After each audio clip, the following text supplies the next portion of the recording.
नमस्कार, मैं हूं प्रदीप कुमार। आप देख रहे हैं पॉलिटिकल आइडिया। पॉलिटिकल आइडिया के आज के इस अंक में आप सभी दर्शकों का बहुत बहुत स्वागत है। मित्रों, एक बहुत बड़ा समाचार निकल कर आ रहा है। सन ऑफ मल्ला वीआईपी के सुप्रीमो मुकेश सहनी ने चुनाव लड़ने से मना कर दिया है। एन मौके पर मास्टर स्ट्रोक है मुकेश सहनी का ये। जिस प्रकार से मुकेश सहनी को घेरने का प्रयास महागठबंधन में लगातार किया जा रहा था, उससे बच निकलने का मुकेश सहनी के पास एकमात्र रास्ता मुकेश सहनी को दिखा कि वो एन मौके पर 3 बजने में कुछ मिनट शेष थे, तब मुकेश सहनी ने इस बात की घोषणा की, क्योंकि पता है कि प्रथम चरण के चुनाव के लिए आज नामांकन समाप्त हो गया। 3 बजे के बाद नामांकन नहीं हो सकता। तो एन मौके पर, लेकिन उससे पहले आरजेडी के उम्मीदवार अफजल अली, चूंकि आरजेडी ने भी पहले गौराम बोराम देने से मना कर दिया था, लेकिन वो अंत में जब सीपीआई एमएल के महासचिव दीपांकर भट्टाचार्य और राहुल गांधी की मध्यस्थता में के कारण उनको गौरा बोराम सीट मिला और गौरा बोराम पर सहमति बन गई। रात्रि में 3 बजे मुकेश सहनी ने इस बात की घोषणा की कि मुकेश सहनी स्वयं गौरा बोराम विधानसभा सीट से चुनाव लड़ेंगे, जहां से पिछली बार वीआईपी के उम्मीदवार स्वर्णा सिंह चुनाव जीती थी। साथ ही भभुआ विधानसभा सीट से वीआईपी के प्रदेश अध्यक्ष बाल गोविंद बिंद चुनाव लड़ेंगे। साथ में कई और विधानसभा क्षेत्रों में उम्मीदवारों की घोषणा की गई थी। लेकिन एन मौके पर मुकेश सहनी दरभंगा पहुंच गए थे, लेकिन वहां जाने के बाद चुनाव लड़ने से मना किया है मुकेश सहनी। साथ ही मुकेश सहनी ने घोषणा किया है कि मुकेश सहनी को राज्यसभा सीट की जरूरत नहीं है। मुकेश सहनी को दिल्ली की राजनीति नहीं करनी है, बल्कि मुकेश सहनी को बिहार में डिप्टी सीएम बनना है और बिहार में डिप्टी सीएम बनाने की घोषणा महागठबंधन करे। हम 243 विधानसभा सीट पर चुनाव प्रचार करेंगे। तो अब जानते हैं, समझते हैं कि इसमें दाव क्या है। कौन सा दाव तेजस्वी यादव का था, जिस दाव को मुकेश सहनी ने अपने इस मास्टर स्ट्रोक से एक तरह से चकनाचूर कर दिया है। तो सबसे पहले समझिए, जिस प्रकार से मुकेश अंतिम क्षण तक महागठबंधन में सीटों के बंटवारे की घोषणा नहीं हुई है, उसका निशाना एकमात्र मुकेश सहनी थे। आप याद कीजिएगा, पॉलिटिकल आइडिया के मंच पर मैंने आपको कुछ दिन पहले बताया था कि या तो महागठबंधन से कांग्रेस पार्टी को बाहर जाना पड़ेगा या फिर मुकेश सहनी को बाहर जाना पड़ेगा। ठीक है, आज आप कह सकते हैं अनौपचारिक रूप से मुकेश सहनी की पार्टी महागठबंधन का हिस्सा है, लेकिन जिस प्रकार की परिस्थिति उत्पन्न हुई है उसमें मुकेश सहनी लगभग न के बराबर है। क्योंकि मुकेश सहनी को अंतिम क्षण में 60 सीट से लाकर 40, 40 से लाकर 35, 35 से लाकर 30, 30 से 25, 25 से 18, 18 से लाकर 15 पर पटक दिया गया। उसके बाद अब कहा जा रहा है कि इस 15 में 7 उम्मीदवार जो होंगे वो आरजेडी के नेता होंगे। इसका मतलब क्या होगा? पिछली बार भी तो यही हुआ था, मुकेश सहनी के साथ बीजेपी ने किया था कि बीजेपी ने जो 11 सीटें दी थी मुकेश सहनी की, उसमें 7 उम्मीदवार बीजेपी के थे और जिसमें 4 जीते। और 4 जीते तो जब मुकेश सहनी ने कुछ शर्तें रखी तो बीजेपी के जो विधायक, बीजेपी के जो नेता मुकेश सहनी की पार्टी के टिकट पर जीते थे, वो सब के सब बीजेपी में शामिल हो गए। क्या इस बार उस बात की संभावना नहीं होती? अगर आरजेडी के उम्मीदवार ही अगर मुकेश सहनी की पार्टी के सिंबल पे लड़ते, तब तो तेजस्वी यादव जब चाहते तब मुकेश सहनी के एमएलए को अपनी पार्टी में मिला लेते और मुकेश सहनी को बाहर का रास्ता दिखा देते। ठीक है, तो इसी चाल को समझते हुए जब मुकेश सहनी को राज्यसभा और विधान परिषद का ऑफर दिया गया, तो उसके बारे में मुकेश सहनी ने कहा कि वो लॉलीपॉप से मुकेश सहनी फंसने वाले नहीं है। ये मुकेश सहनी का बयान है।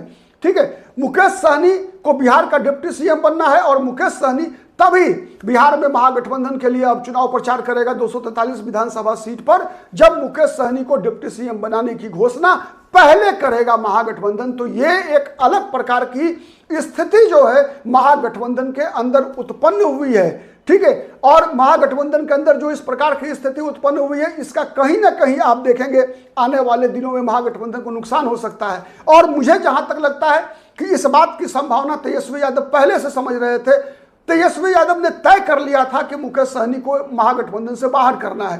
क्यों, मैं बताऊंगा आपको। आप 2-3 चीजों पे गौर कीजिए, इसीलिए मैं दोहरा रहा हूं। मैंने एक वीडियो में पहले कहा था कि मुकेश सहनी या कांग्रेस में से किसी एक को बाहर जाना पड़ेगा, क्योंकि तेजस्वी यादव डरे हुए हैं। तेजस्वी यादव डरे इस बात से हैं कि कहीं सरकार बहुमत भी मिल गया और उनके मुख्यमंत्री बनने के रास्ते में कहीं कोई कांटा न बिछा दे। ठीक है, और इस मामले में तेजस्वी यादव लगातार कांग्रेस पार्टी और मुकेश सहनी की रणनीति से सशंकित दिख रहे हैं। इसीलिए अब तक आपने देखा कि क्या तेजस्वी यादव ने सीपीआई एमएल के सीट को फंसाया? नहीं। सीपीआई के सीट को फंसाया? नहीं। सीपीएम के सीट को फंसाया? नहीं। उतना ही नहीं, बल्कि तेजस्वी यादव लगातार इस प्रयास में लगे रहे कि मुकेश सहनी का विकल्प महागठबंधन में ढूंढा जाए। इसीलिए तेजस्वी यादव लगातार विगत 3 दिनों से जब चुप हैं, दिल्ली से लौट कर आए तेजस्वी यादव सोमवार को रात्रि में 11 बजे, मुकेश सहनी साथ में थे। उसके बाद से मंगलवार, बुधवार, बृहस्पतिवार 3 दिन तेजस्वी यादव ने केवल मुकेश सहनी का विकल्प ढूंढने में और मुकेश सहनी को लटकाए रखने में बिताया। सबसे पहले तेजस्वी यादव ने बुलाकर मीटिंग किया आईपी गुप्ता के साथ, जो आईआईपी नई पार्टी बनी है, पान तत्वा तत्वे समाज की। उस पार्टी के प्रमुख आईपी गुप्ता से मुलाकात हुई। आईपी गुप्ता को कहा गया कि आप 3 सीट पर चुनाव लड़ने की तैयारी कीजिए। 1 सीट स्वयं आईपी गुप्ता सहरसा विधानसभा सीट से लड़ने जा रहे हैं। एक दूसरा, तेजस्वी यादव ने कहार समाज, जो चंद्रवंशी समाज है, उसके नेता आम जनता पार्टी के अध्यक्ष विद्यापति चंद्रवंशी से मुलाकात की, विद्यापति चंद्रवंशी से बात की, उनको तैयार किया विधानसभा चुनाव लड़ने के लिए गठबंधन के साथ। तो इस प्रकार से तेजस्वी यादव लगातार सोमवार के बाद से मंगल, बुध, बृहस्पतिवार 3 दिन मुकेश सहनी का विकल्प ढूंढने में लगे रहे। तेजस्वी यादव को लगा कि कांग्रेस पार्टी अगर उनसे अलग होती है, चूंकि तेजस्वी यादव ने तय कर लिया था कि किसी एक को बाहर करना है, जिसका संकेत मैंने पहले दिया था आपको, ठीक है। तो उसमें तेजस्वी यादव को लगा कि अगर कांग्रेस बाहर जाती है तो कांग्रेस सबसे बड़ा नुकसान करेगी, कि कांग्रेस के कारण मुसलमान वोट जो है आरजेडी से छिटक जाएगा। इसीलिए अंत में आपने देखा कि किस प्रकार से तेजस्वी यादव ने राहुल गांधी के साथ अंडरस्टैंडिंग बनाने का प्रयास किया और राहुल गांधी किसी प्रकार से कांग्रेस को ही प्राथमिकता दिया, लेकिन मुकेश सहनी को द्वितीय ही नहीं बल्कि तृतीय प्राथमिकता में रखा। वो तो गनीमत मानिए कि दीपांकर भट्टाचार्य चूंकि मैच्योर्ड नेता है, पुराने नेता हैं, अनुभवी नेता हैं, उनकी मध्यस्थता में, और राहुल गांधी चूंकि इस बात को शायद समझ रहे थे कि तेजस्वी यादव चाह क्या रहे हैं, तो इसीलिए बैलेंस बनाने के लिए राहुल गांधी को निश्चित रूप से मुकेश सहनी की आवश्यकता है महागठबंधन में। इसीलिए राहुल गांधी ने मुकेश सहनी के मामले में इंटरफेयर किया, और इंटरफेयर जब किया तो आपने देखा कि विगत रात्रि 3 बजे तक जो बातचीत चली, उसके बाद अंततोगत्वा मुकेश सहनी 15 विधानसभा सीट पर लड़ने को तैयार हो गए। लेकिन मुकेश सहनी को यह भी जानकारी मिली कि गौरा बौराम विधानसभा सीट में आरजेडी का सिंबल लेकर वहां अफजल अली घूम रहा है, जो आरजेडी के उम्मीदवार हैं, जिनको आरजेडी ने सिंबल दे दिया था, अफजल अली, ठीक है, वो सिंबल लेकर घूम रहे हैं। और आज सुबह सबसे पहले अफजल अली ने नामांकन किया।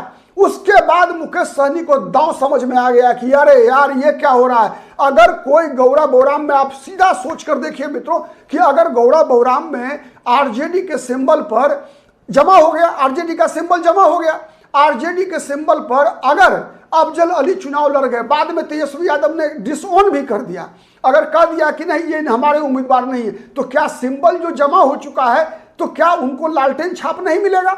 सोच के बताइए आप, लालटेन छाप नहीं मिलेगा? उनको तो मिल गया लालटेन छाप, ठीक है, भले ही तेजस्वी यादव प्रचार नहीं करेंगे। एक तो लालटेन छाप मिल गया, तो लालटेन छाप का अपना आधार है। एक दूसरा क्या है कि वो जिस वर्ग से आते हैं, मुसलमान, ठीक है, तो वहां बीजेपी के उम्मीदवार लड़ रहे हैं। बीजेपी के उम्मीदवार वहां सुजीत कुमार जो है, जो स्वर्णा सिंह जो पूर्व विधायिका है, उनके पति हैं, वो लड़ रहे हैं। तो कमल के खिलाफ जब एक मुसलमान खड़ा है, तो वहां गौरा बौराम विधानसभा क्षेत्र में मुसलमानों की अच्छी खासी संख्या है, ठीक है, और यादव जाति की भी अच्छी खासी संख्या है। तो आप सोच के देखिएगा कि वहां पर मुसलमान किसको वोट देगा? अफजल अली को देगा या मुकेश सहनी को देगा? किसको देगा बताइए? अफजल अली को। और मुकेश सहनी में से अगर अफजल अली के पास लालटेन छाप रहेगा, क्योंकि अब जब सिंबल जमा हो गया तो लालटेन नहीं छिनाएगा, तो लालटेन जब रह गया और उसके बाद अफजल अली उम्मीदवार, तो वोट किसको मिलेगा? मुसलमानों का। और जब मुसलमानों का वोट अफजल अली को मिलेगा तो मुकेश सहनी का क्या हाल होगा चुनाव में? तो यह साजिश का जब पता चला मुकेश सहनी को, तो मुकेश सहनी अवाक, और अवाक रहने के बाद मुकेश सहनी के पास इसके अलावा कोई चारा नहीं था कि मुकेश सहनी ये घोषणा कर दें कि मैं चुनाव नहीं लड़ूंगा। आज के लिए इतना ही, बहुत बहुत धन्यवाद। आपको वीडियो कैसा लगा? अगर हमारी बातें तथ्यपरक, तर्कात्मक लगता है तो निश्चित रूप से वीडियो को लाइक कीजिए, शेयर कीजिए, कमेंट कीजिए। शेयर करेंगे तो ही हमारी बातें अधिक से अधिक लोगों तक पहुंचेगी। ठीक है। साथ ही अगर अब तक हमारे चैनल को सब्सक्राइब नहीं किया है तो प्लीज सब्सक्राइब कर लीजिए। आज के लिए इतना ही, बहुत बहुत धन्यवाद।